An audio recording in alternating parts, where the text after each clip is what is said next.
responsabilidade humana nesse decreto divino. Então, se o homem tem responsabilidade, ele não é coparticipante? E aí fica também para o reverendo Amaury aqui falar isso. Como encaixar a responsabilidade humana no decreto, naquilo que Deus já determinou? Então, como que faz essa junção dessas duas coisas? Então, essa é a pergunta de... Milhões, trilhões, né? Porque assim, a nossa cabeça humana, ela pensa isso ou aquilo. Sim. E nós estamos lidando com um Deus que não é fruto da razão humana. Nós estamos querendo colocar Deus dentro da razão humana. E a Bíblia é um livro extremamente paradoxal. Ela coloca duas coisas antagônicas, uma do lado da outra. Jesus é homem e Deus. Como que concilia isso?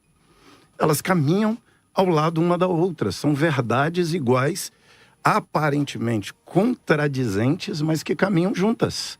E a Bíblia é esse livro que transcende essa razão humana. Por exemplo, né, quando é posto aqui que Deus que Deus age, foi colocado aqui pelo Elias, né, segundo a sua presciência. Olha só, Deus age, Deus antevê, Deus... Foi dito aqui, né, o Mateus também colocando, Deus antevê e na antevisão de Deus, ele age, ele intervém e ele conduz as coisas segundo o querer dele. Então, você já é pela antevisão de Deus. Mas se Deus é presciente, se Deus é onisciente, se Deus é eterno, existe fora da temporalidade. E quando Deus vai criar, Deus sabe que no final aquele sujeito será condenado, nada mudará aquele final. Nada mudará aquele final. Porque quando fala assim, olha, Deus condena antes de criar, parece assim que o sujeito queria ser salvo e Deus disse, não, você não será salvo. E ele tentou, mas Deus disse, não será salvo. Não é isso que o calvinismo diz. Né? Não, eu vou discordar do senhor. Não é isso. Não é isso. Assim, só se for o amiraldismo, né? Não é isso. Fala, não é isso. Essa interpretação é equivocada. Então o que é? Então o que é? Lapsariano, sublalapsariano, todos eles dizem isso. Acho que o senhor deve estar no infra ou no amiraldismo. Não, de jeito nenhum. Assim, o calvinismo, ele parte da total depravação. Na total depravação, não tem o desejo de ser salvo no pecador. Então isso é um equívoco. Mas quem é a causa da total depravação? O pecado do homem. E quem é a causa do pecado do homem? Quem é a causa? O próprio homem, ele escolheu pecar. Ele escolheu, mas ele escolheu porque ele quis? O homem escolheu pecar. Então ele tem livre-arbítrio. Teve. Então, então não é o decreto de Deus aí. Se ele teve livre-arbítrio, então... Ele teve. Adão e Eva, foi dada a ordem de não comer. Certo. Eles escolheram comer porque foram tentados pelo diabo, convencidos pelo diabo de que seriam iguais a Deus, conhecendo o bem e o mal, e eles escolheram pecar. Mas escolheram por sua própria vontade ou foi por um decreto divino? Por sua própria vontade e pelo decreto divino. Não, Deus uma coisa ou outra. Não é uma coisa ou outra. Uma coisa ou outra. Não funciona desse jeito. Não funciona desse jeito. Não existe porque o rei Ciro, se Deus decretou que o homem deveria cair, ele não tinha outra opção a não ser cair. Ou ele podia contrariar a vontade de Deus. Ele podia falar para a serpente, não quero comer. Ele podia contrariar a vontade de Deus. Ninguém que queria. Pode contrariar a vontade de Deus. Então é um decreto divino, não foi escolha dele, foi um decreto divino, ele não tinha outra escolha. E no caso do rei Ciro? Ele tinha como não fazer aquilo que Deus... Qual rei Ciro? E onde é a citação? Isaías 45. Não, esse a gente vai trabalhar. Só um detalhe aqui, deixa eu só contraditório. O calvinismo fala assim, é paradoxal, não contraditório. O calvinismo, não necessariamente contraditório. Então, vamos lá. Isso aí pra mim é um polarismo, já não é nem calvinismo nem arminianismo, é polarismo. Mas vamos lá, só pra gente poder entender. O problema do livre-arbítrio para o calvinismo é porque se o livre-arbítrio existe, Deus não é soberano. Aí o pastor diz, porque assim, se eu posso decidir o meu destino salvífico, então Deus não me controla, eu me controlo. Esse é o problema pro calvinismo. Só que aí, o pastor acabou de dizer que foi Adão que decidiu, então Adão tinha livre-arbítrio. Significa então que na versão dos senhores, Adão, quando teve livre-arbítrio, Deus não era soberano. Absolutamente era soberano. Como se Adão tinha Tanto livre-arbítrio? era soberano que criou Adão com a possibilidade de pecar ou não. Tá. Se ele assim o desejasse. Não, ele criou com a O senhor possibilidade, arminiano, mas pastor. no decreto de A Deus, questão- Deus decretou que ele cairia? Sim. Então qual a possibilidade de não cair? Não dá, aí não dá. É contraditório, é paradoxal. Então, se ele qual for, era- olha só terminando. Se Deus decretou a queda, o homem não tinha outra opção a não ser cair. Então não há liberdade de cair ou não. Isso daí é uma falácia. É uma contradição. Deus decretou. Existe alguém que possa contrariar a vontade de Deus? Não. Ele poderia fazer algo contrário à vontade de Deus? Não. Então ele não tinha vontade. Então ele não tinha livre-arbítrio. Só que o senhor acabou de dizer que ele tinha livre-arbítrio, contrariando a própria Ou vontade de seja, Deus. no Éden o arminianismo era verdade. Depois do Éden, Essa o calvinismo justamente. essa contradição Não. faria Deus injusto? Não, a gente não está trabalhando a questão da justiça ou injustiça, mas se Deus decretou ou não, se a Ok. queda foi livre ou não. Se É Deus- isso. A justiça, Tendo a justiça Deus- ou injustiça, nós vamos tratar depois. Eu sei para onde o senhor quer me conduzir. Então, mas nós é, queremos primeiro Pastor trabalhar Elias, essa questão eu não do tô querendo livre-arbítrio. Eu não estou querendo Não, conduzir Olha aí, o senhor. Adão tinha livre-arbítrio. Pronto, acabou o debate. Mas eu não o que estou querendo incomoda- conduzir o Do senhor. Éden, Acabou o o debate, arminianismo era pastor. verdade. O que incomoda- Depois o do que- Éden, calvinismo. Então, O que Acabou o debate. incomoda, Vou mostrar o que que depois do incomoda, Éden também não. o que incomoda muito o arminiano é a expressão decreto. Aí o arminianismo coloca a presciência no lugar de decreto. Mas não muda nada. Por quê? Se Deus é presciente, antes de criar o Adão, Deus viu que o Adão ia cair. Qual é a possibilidade de Adão não cair? Zero. A não ser que a presciência de Deus é falha. A não ser que a presciência de Deus é uma possibilidade. Mas- E Deus... Não. A visão de Deus do futuro não é possibilidade. Entendeu? Concordamos com isso. Então, concorda. Concordamos com esse Qual é a ponto. chance, então, de Adão não cair? Nós concordamos o seguinte. Qual era a chance de Adão não cair?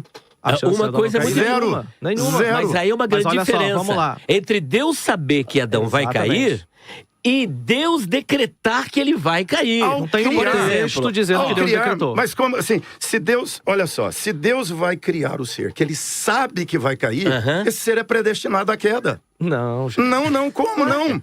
Ou seja, não existe outra Não. possibilidade. Tá. Quer ver só uma coisa? Olha, o Chico viverá e não converterá, será pagão e morrerá pagão. Deus sabe disso e Deus ainda assim cria o Chico. Aham. Qual é a possibilidade do Chico? Se o Chico Você quer nasceu, responder? Eu o respondo. Chico nasceu predestinado ao inferno. Então, vamos... Ele nasceu predestinado ao inferno. Não Pode tem falar. outra Deixa possibilidade. eu colocar aqui. Essa é Eu já fácil, vi o essa é fácil, futuro. essa é fácil. Ó, Romanos 9,15 e Romanos 9,18. Terei misericórdia de quem eu tiver misericórdia, logo tem ele misericórdia de quem quer e também endurece a quem lhe apraz. É isso que o senhor está querendo dizer que do decreto ali. Como vocês argumentam esses dois versículos? Romanos 9. Primeiro a 9, questão 15, dele, 9, né? 18. Só para não fugir do escopo, que precisa de uma resposta sobre a presciência e o decreto divino. Sim, que está aqui Ele- dentro ele- desses dois Porque versículos. ele coloca em pé de igualdade, presciência e decreto divino.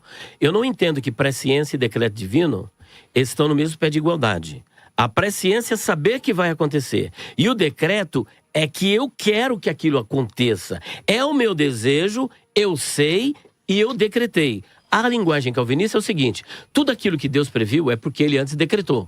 E o que ele decretou, infalivelmente, tem que acontecer, concorda? Que é justamente Não, o versículo isso. aqui, o 18. É só pra- Ele e também Isso. endurece a quem lhe apraz. Isso, Esse é um aí a decreto. questão do faraó. Eu posso entrar depois na questão do faraó. Então o decreto, o conceito soteriológico calvinista é o seguinte: aquilo que Deus previu é porque antes ele decretou.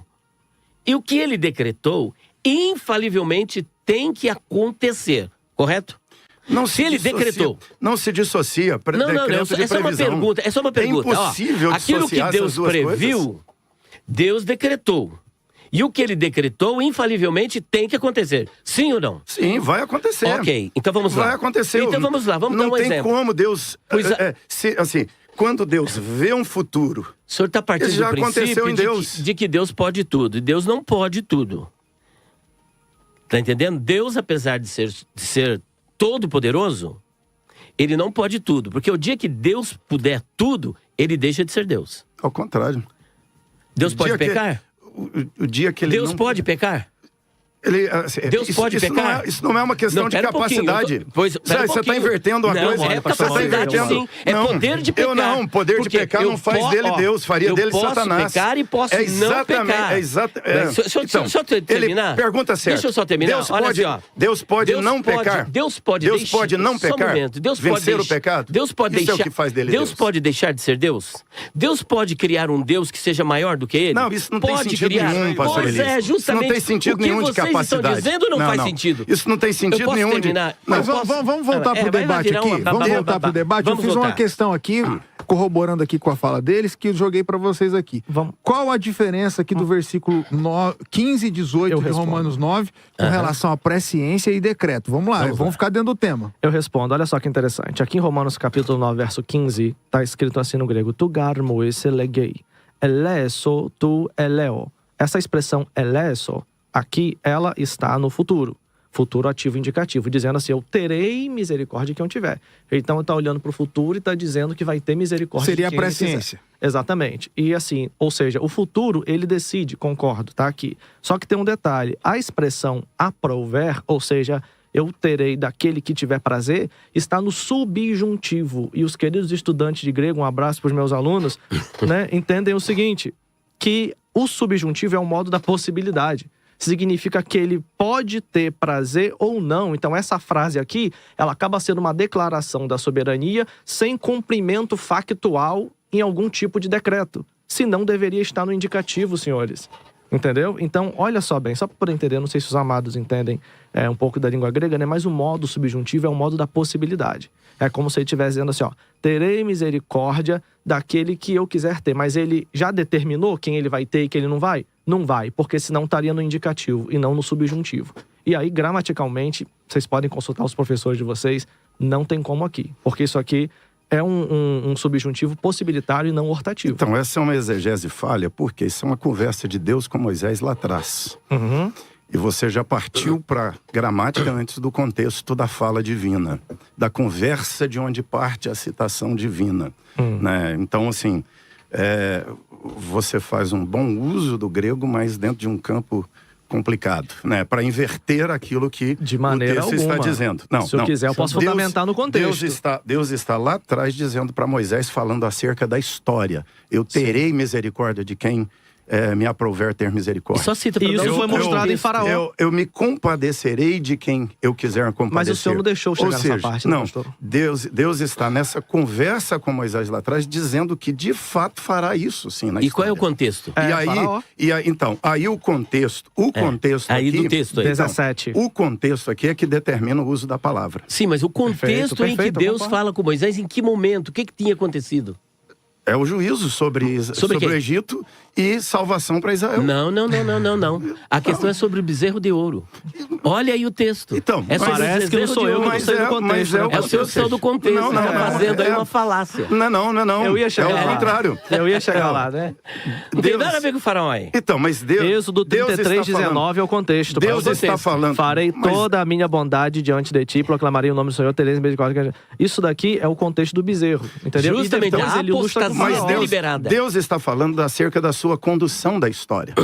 Deus está falando do seu comando dos fatos da história. Ele está respondendo ao questionamento de Moisés, porque olha o que Moisés disse: Senhor, se não dá para perdoar o teu povo, risca o meu nome do livro da vida que tu escreveste. O que Moisés está pedindo? A perda da salvação. Ele queria que Deus mandasse ele para o inferno se não desse para perdoar. E olha que Paulo, lá em Romanos, ele vai reverberar isso. Aqui no capítulo 9, ele vai começar Romanos capítulo 9 dizendo o seguinte: eu gostaria de ser afastado de Cristo por causa do meu povo que é Israel. O que é separado de Cristo? É dizer o seguinte: olha, se a minha ida para o inferno resultar na salvação de Israel, se isso for possível, me mande para o inferno. Ele reverbera justamente o que Moisés disse. E o Senhor disse: não, aquele que pecar contra mim, esse daí eu riscarei do livro. Verso 3. Mas o que não pecar, eu não riscarei.